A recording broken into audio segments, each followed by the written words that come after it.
अब देखो, अगर तुम मेरी ही तरह इंटरनेट के ऊपर जीवन बिताते हो तो तुम्हारे कान में अभी तक डीप सीक का नाम पड़ ही गया होगा। अब ये डीप सीक क्या है एंड इसके अराउंड जो कंट्रोवर्सी हो रही है वो क्या है, वो काफी कम लोगों को पता है। एंड जिन भी लोगों को पता है उन्हें बस सरफेस लेवल की इन्फॉर्मेशन है, डिटेल में उन्हें कुछ भी नहीं पता। तो इस वीडियो के अंदर मैं तुम्हें डीप सीक के अराउंड जितना भी बवाल है उसकी डिटेल में इन्फॉर्मेशन दूंगा, वो भी मजेदार तरीके से। So ready, let's go. तो देखो, ये जो पूरा का पूरा मामला है वो एआई को लेकर है। जब ओपन एआई ने चैट जीपीटी को लॉन्च किया था तो उसकी सक्सेस को देखकर हर किसी कंपनी ने उसे रेप्लिकेट करने की कोशिश की थी एंड हर किसी ने इस रेस में अपने एआई बोर्ड को उतार दिया था, चाहे वो गूगल हो, मेटा हो या फिर चाहे टेस्ला भी क्यों ना हो। हर किसी ने एआई चैट बोर्ड या फिर एआई रोबोट को डेवलप करना शुरू कर दिया था एंड इतनी सारी मेहनत के बावजूद भी कोई भी कंपनी ओपन एआई से कम्पीट नहीं कर पा रहा था। एंड जो भी कंपनी से कम्पीट कर पा रही थी वो इतनी ज्यादा पॉपुलर नहीं थी, लोगों को उसके बारे में इतना ज्यादा पता नहीं था। बट जब यूएस में डोनाल्ड ट्रंप ने एआई मॉडल्स के प्रोजेक्ट के ऊपर $500 बिलियन खर्च करने की अनाउंसमेंट की, उसी दिन चाइना के अंदर एक एआई मॉडल का अपडेट सामने आया जो कि था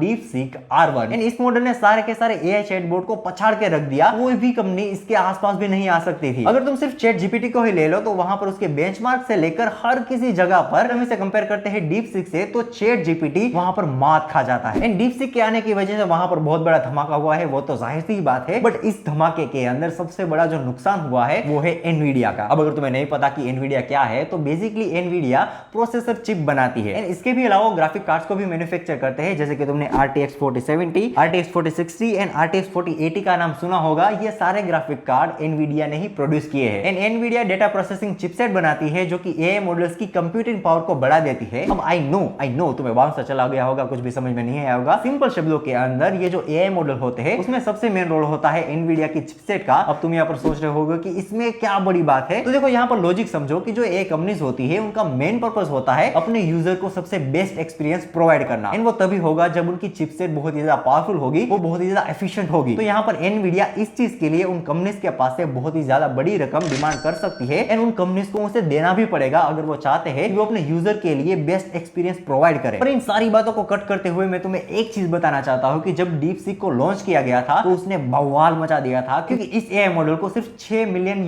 के अंदर डेवलप कर दिया गया था। अब देखो, यहाँ पर मेरे एंड तुम्हारे लिए $6 मिलियन तो बहुत बड़ी बात होगी, बट अगर हम इसे कंपेयर करें दूसरे एआई मॉडल से, जैसे कि चैट जीपीटी ही हो गया, तो वहां पर उसे डेवलप करने के लिए hundreds and millions of dollar का यूज किया जाता है। एंड अगर हम इस बड़े नंबर को कंपेयर करें DeepSeek से, तो यहाँ पर ये उसके तिनके भर भी नहीं है। बट इसके बावजूद भी ना सिर्फ ये चैट जीपीटी को टक्कर दे रहा है बट उसे हरा भी रहा है। तो इस चीज ने DeepSeek के अराउंड एक क्यूरियोसिटी जगा दी कि इतनी कम कॉस्ट के अंदर उन्होंने इतना अच्छा एआई बोट कैसे बना लिया। तो जब उसके सीईओ से ये बात पूछी गई एंड उनसे कहा गया कि आपने इतना पावरफुल चैटबॉट बनाया है तो इसके पीछे जरूर से एक पावरफुल एंड बहुत ही महंगा चिपसेट रहा होगा। तो इसका जवाब देते हुए उसके सीईओ ने कहा कि नहीं, हमने कोई भी महंगे चिपसेट का यूज नहीं किया गया है, यहाँ पर हमने बहुत ही सस्ते चिपसेट का यूज किया है एंड उसी के जरिए हमने इस चैटबॉट को बनाया है। एंड जैसे ही ये स्टेटमेंट बाहर आती है, एक दिन के अंदर, मैं फिर से रिपीट कर रहा हूं, सिर्फ एक दिन के अंदर एनवीडिया के स्टॉक जो है वो $600 मिलियन क्रैश हो गए। लाइक यूएस की पूरी हिस्ट्री के अंदर इतना बड़ा नुकसान एक दिन के अंदर किसी भी कंपनी को नहीं हुआ है। लाइक तुम सोच के देखो, एक $6 मिलियन की कंपनी $600 मिलियन का नुकसान करा रही है एंड हम ₹600 का एयरफोन भी नहीं खरीद पा रहे।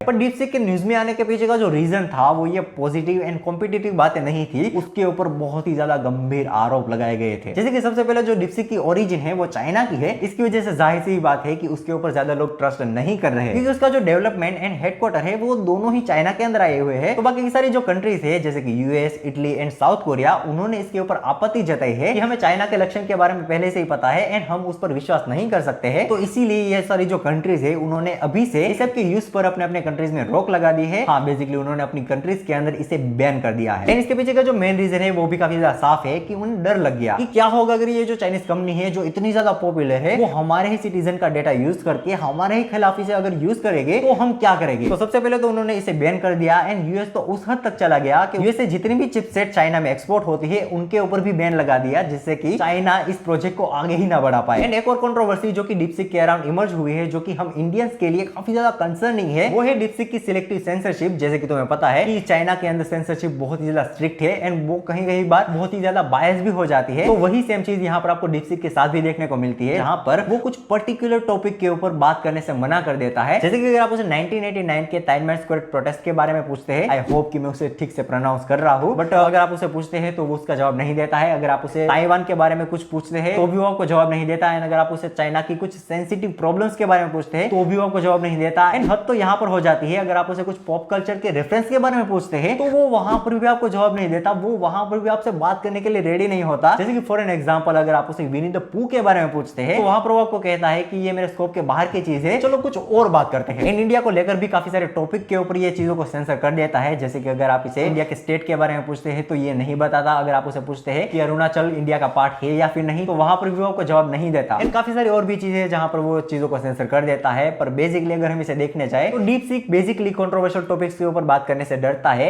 एंड इसी चीज को लेकर इतनी ज्यादा कंट्रोवर्सी भी हो गई। आयरनी हो रही है जी, बहुत भयंकर।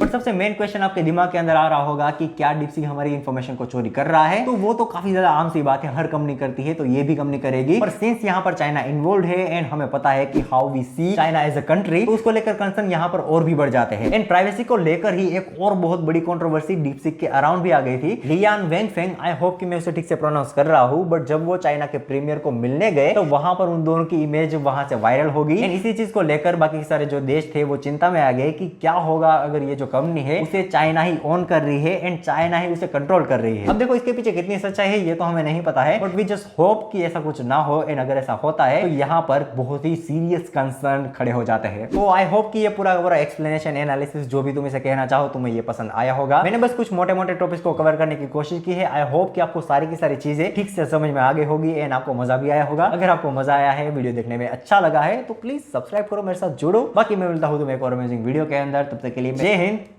जय भारत।